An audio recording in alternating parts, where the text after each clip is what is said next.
Hey guys, director ஹீத்து Mohandas இயக்கத்தில் actor S நடித்த பிரம்மாண்டமான படம் தான் டாக்ஸிக். இந்த படம் எப்படி இருக்குன்னு கேட்டிங்கன்னா, படத்தோட ஸ்டார்டிங் டைட்டில் கார்டு ரொம்பவே நல்லா இருக்குது. அதுக்கப்புறம் படத்தோட ஃபர்ஸ்ட் ஹாஃப் ஸ்டோரி நல்லா இருக்குது. ஃபர்ஸ்ட் ஹாஃபோட எண்டிங்கில் ஒரு ட்விஸ்ட்டோட முடிக்கிறாங்க. என்னை பொறுத்த வரைக்கும் ஃபர்ஸ்ட் ஹாஃப் ரொம்பவே நல்லா இருக்குது, எந்த குறையுமே இல்லை. செகண்ட் ஹாஃபில் தான் பெரிய பிரச்சனையே. செகண்ட் ஹாஃபில் தான் ஸ்டோரியும் ஸ்க்ரீன் பிளேயும் கொஞ்சம் குழப்பியிருக்காங்க. அதனால தான் நிறைய நெகட்டிவ் ரிவ்யூஸ் வருது. செகண்ட் ஹாஃப் நிறைய பேருக்கு பிடிக்கல. ஃபர்ஸ்ட் ஹாஃபோட கதை என்னன்னா, இந்தியா சுதந்திரம் வாங்குறதுக்கு முன்னாடி தான் ராயாவும் கங்காவும் பிறக்கிறாங்க. ஆனால் இவங்களோட அம்மா ரொம்ப டாக்ஸிக்காக இருந்ததுனால ராயாவே அவங்க அம்மாவை கொண்டுறான். அதுக்கப்புறம் இவங்க கஷ்டப்பட்டு வளர்ந்து இவங்களுக்குன்னு ஒரு கேங்ஸ்டர் சாம்ராஜ்யத்தை கோவாவில் உருவாக்குறாங்க. அதுக்கப்புறம் இந்தியா சுதந்திரம் வாங்குது. ஆனால் கோவா ஃபுல்லாக இப்போ நிறைய கேங்ஸ்டர் கும்பல்ஸ் தான் இருக்காங்க. அதில் மிகப்பெரிய கேங்ஸ்டரான சால்வடார் தலைமையிலலாம் இப்போ கோவாவே ரன் ஆகிக்கிட்டு இருக்கு.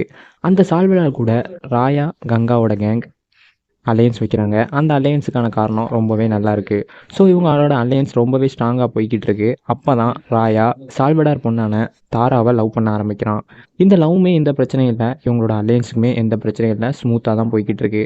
அப்போ தான் கோவாவில் ராயல் சர்க்கஸ் அப்படிங்கிற ஒரு ப்ரோக்ராம் அனௌன்ஸ் ஆகுது.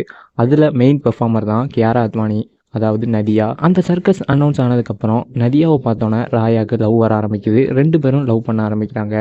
இதனால தான் ராயாவோட வாழ்க்கை ரொம்ப கொடூரமாக மாறப்போகுது.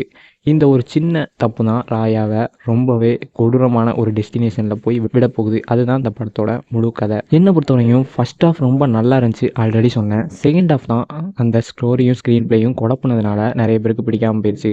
பட் அவங்க சொல்ல வர கருத்து ரொம்பவே நல்லா இருந்துச்சு. அது என்னென்னா, ஒரு மனுஷனோட கில்ட் அவனோட வாழ்க்கையில் அவன் வாழ்கிற ஒவ்வொரு நிமிஷத்தையும் எந்த அளவுக்கு அவனை கொடூரமாக சித்திரவதை பண்ணும் அப்படிங்கிறத சொல்ல வந்திருக்காங்க. ஸோ கருத்து நல்லா தான் இருக்குது, ஸ்டோரியுமே நல்லா தான் இருக்குது. அவங்க ஸ்க்ரீன் பிளேயில் தான், அதுவும் செகண்ட் ஹாஃபில் தான் கொஞ்சம் சொதப்பியிருக்காங்க. அதனால் படம் நல்லாவே இல்லைன்னு கேட்டிங்கன்னா அப்படி இல்லை, நல்லா தான் இருக்குது. கண்டிப்பாக பார்க்கலாம், தேட்டரில் போய் பாருங்கள். ஒரு சில பேருக்கு பிடிக்க வாய்ப்பு இருக்குது. ஓகே கைஸ், நீங்கள் ஏற்கனவே படம் பார்த்துருந்தீங்கன்னா எப்படி இருந்துச்சுன்னு கமெண்ட்டில் சொல்லுங்கள். இதே மாதிரி நிறைய படங்களை பற்றி பார்க்கலாம். Bye guys.